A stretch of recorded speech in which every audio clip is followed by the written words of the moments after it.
Now let's talk about order of growth and why it is important. So typically when we are going to analyze various data structures and algorithms in this course, uh, we are going to encounter most of the algorithms or the operations over these data structures which will belong to certain category of growth. Okay, so some of them are going to belong to the growth category of constant. So this kind of growth functions, what they would do is they would execute constant number of instructions no matter what is the problem size. Okay, so next we are going to see some of the growth functions which will be of the type log of the problem size. So if n is my problem size, I would have log, and it could be logged to any different base. Okay, then some of the growth functions that we would observe, they would be of the type linear, so n. Then some of them would be of the type n log n, and then there will be few of them which would be polynomials, say n square and so on. And then sometimes we would encounter exponential class functions as well. So they would be 2 raised to n or any constant raised to n. Okay, so those are the orders of growth that we are going to observe when we find out the time complexity of an algorithm or of an operation over a data structure. Okay, so typically what do these classes indicate? So if I say that, oh, my function belongs to the category of growth functions which are constant, it means that no matter what the input size is, we are going to execute constant number of instructions. Okay, and this is highly desirable. I mean, it's better, it's very difficult to do anything better than that. Okay, when you say that my algorithm has time complexity which is of the order of log n, typically what does it mean? It typically means that first of all you are breaking the problem each time into smaller problems and reducing it by a constant factor. Okay, so if n is your problem size, after executing constant number of instructions, it becomes say n by 2 or n by 10 or n by 5. Okay, so after constant number of steps, you are always able to reduce the problem size by a fraction. Okay, and that's how you are able to solve the problem in logarithmic number of steps. Okay, then comes the linear order of growth. So these are going to be algorithms where you typically read the input, you perform constant number of steps per input size, and then you finish your work. Okay? And then the n log n category would be typically those algorithms where you break the problem into smaller sub problems, but then you have to recombine all those sub problems by reading their output. Okay? And that would be the typical nature of the algorithms that belong to n log n category. Okay, and then the problems where we have n square or n cube kind of complexity, you would typically encounter these many nested loops, and you, so for n square you might have to deal with all the pairs of data points. For n cube you would be typically dealing with all the triplets of your data points, and so on. Okay, and typically when you have the growth order which is exponential, you might be dealing with all the subsets of your data and so on. Okay, so if you try to plot these, how they might look like. Okay, so constant would be something like this. No matter what is your problem size or input size, you still have the same running time. Okay, that's your constant. Okay, and the logarithmic would look something like this. It could grow slowly, and then it keeps on growing, but grows very slowly. Okay, and then your linear would look like a line. Okay, so typically it would be a line going at certain slope. Okay? And then the n log n's would be going a bit faster. So basically result would be multiplying the line with this value, so it would go faster than the line, and then the n square would be the quadratic function and other polynomial functions. Okay, so as you move to each of the next class, your functions are going to go faster and faster. Okay, so we always prefer algorithm which belongs to any of these previous complexity classes. Okay, so just to have one example, let's have two simple algorithms for generating the numbers in the Fibonacci series. Okay? So in case you don't know what the Fibonacci series is, in this series we are going to define the numbers, say fib 1 as 0 and fib 2 as 1, and after that any Fibonacci number. Okay, so nth number would be defined as the sum of two previous numbers.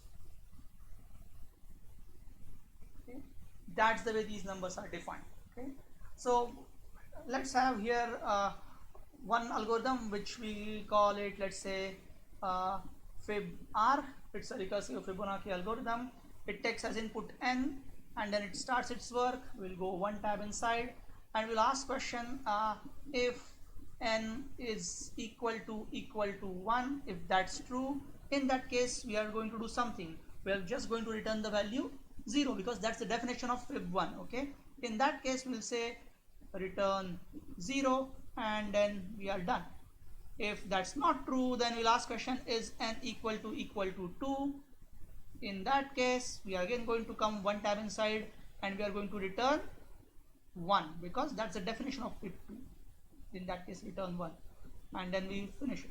Okay, otherwise we have to do something else. Okay, so what we'll do is we'll say, let's say our answer is equal to, first compute fib of n minus 1 and then compute fib of n minus 2. That's going to be our answer, and then we are going to return this answer. And with this we'll come one tab to the left and we are finished with our algorithm.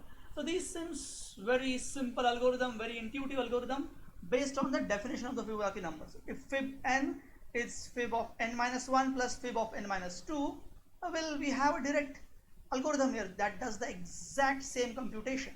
Okay, but if you analyze the complexity of this algorithm, it looks something like this. Okay, so time required to solve the problem of size n is equal to time required to solve the problem of size n minus 1 plus the problem of size n minus 2. Okay, because of this line. Okay, so fib n requires solution of fib n minus 1 plus fib of n minus 2.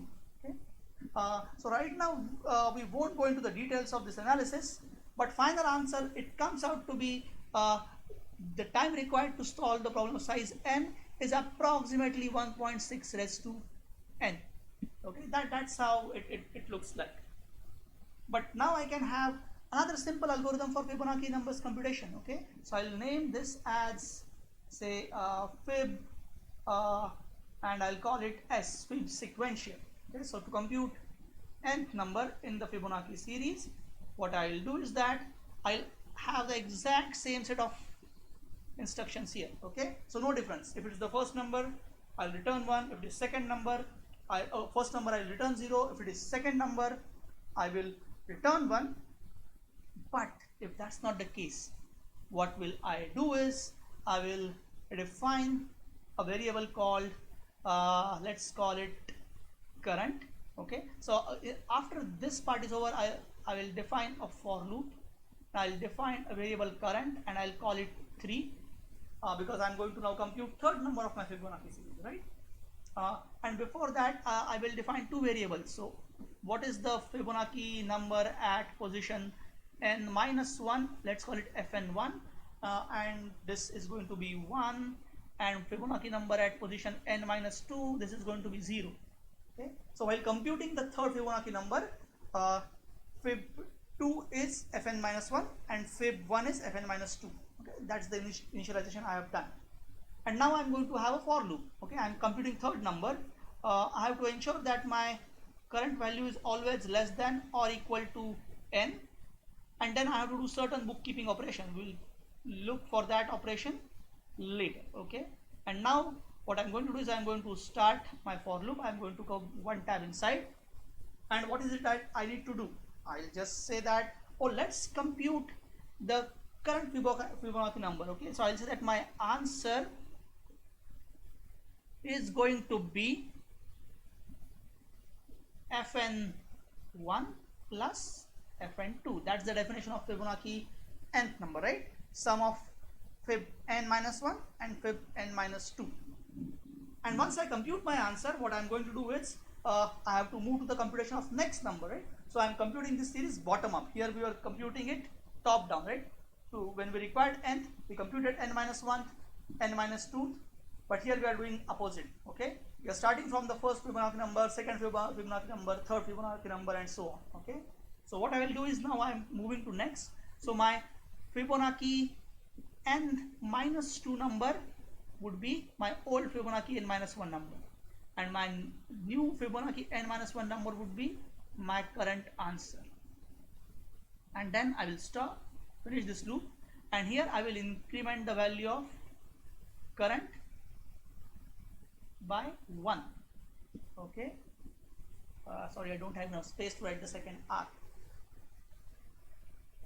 and this would give me my required Fibonacci series. Okay, so if I required, say, third number in the series, okay, I'll come with the value of current 3. It is less than or equal to 3. I come inside, I do the addition of fib 1, fib 2, and that's my answer.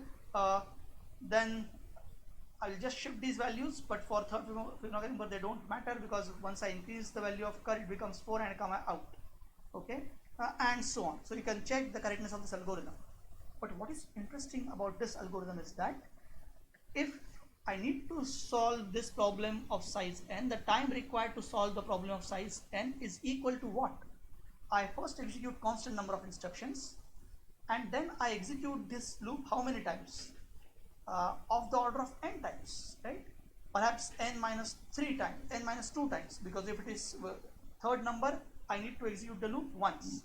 Okay, so main point is you're going to execute this loop of the order of n times, and the loop contains the constant number of instructions. So the number of instructions that you would end up executing would be some constant multiplied by n. So this algorithm falls into linear order of growth, whereas this algorithm falls into exponential order of growth. And you might argue that, well, what's the big deal?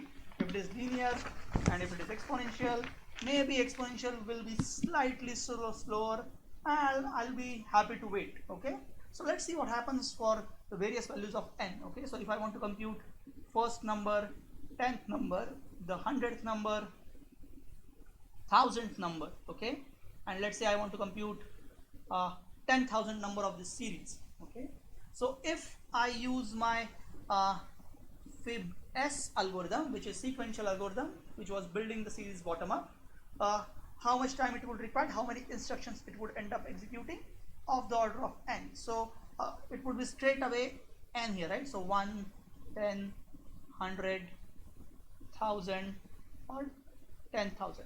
So actual number of instructions might be some multiple of it. So instead of 10,000, I might have 50,000 or 60,000, depending on what is the constant that is there. But still it will be linear. But what will happen with fib r? Okay, so I need to execute the exponential number of steps. Okay, and that's the trouble. Okay, so when I have 1, well, it might be 1.6. With 10, it is 1.6 raised to 10 of that order. Then 1.6 raised to 100, 1.6 raised to 1000, or 1.6 raised to 10,000. Okay, and how slow is this? How much time consuming is this? And it's extremely time consuming. Okay, so again we'll do very rough analysis. So roughly speaking, 10 is equal to 1.6 raised to 5. That's the approximation that we'll go with. In that case, what happens? What happens is that this becomes 10 square. This becomes 10 raised to 20, this becomes 10 raised to 200, and this becomes 10 raised to 2000. Okay, and let's assume that we are going to execute exact same number of instructions. So we are saying that let's assume that it is c equal to 1. It is exact same number of instructions. Still how long it is, how time consuming it is. Okay, so a typical microprocessor that you have, it can execute of the order of billion instructions in a second. Okay, so let's be very generous and we will assume that the processor can execute 10 raised to 10 instructions per second. Okay, so number of seconds required here would be divided by 10 raised to 10, right? So this one would require less than a second, less than 1 second, so that's nice. But for this 10 raised to 20, if you divide by 10 raised to 20, the answer is 10 raised to 10 seconds. Here the answer is going to be 10 raised to 190 seconds. And here the answer is going to be 10 raised to 1990 seconds. And how slow is this? Well, roughly speaking, a billion seconds is equal to somewhere around 30 years. Okay, so this is going to run for 300 years. This is going to require far longer time, right? So even if you take out a billion from here, it's going to be far longer. Perhaps it is going to be even more than the life of the universe, which is roughly around 14 billion years, but it's going to be far longer than that. Okay, and then forget about computing the 10,000 number. Whereas computing the same number with our sequential algorithm requires just a few seconds. Okay, so that's the importance of designing more efficient algorithms that have slower growth of rate. Okay? And that's why this analysis, asymptotic analysis, which focuses mainly on the growth order and ignores the non-dominating terms, is a useful analysis.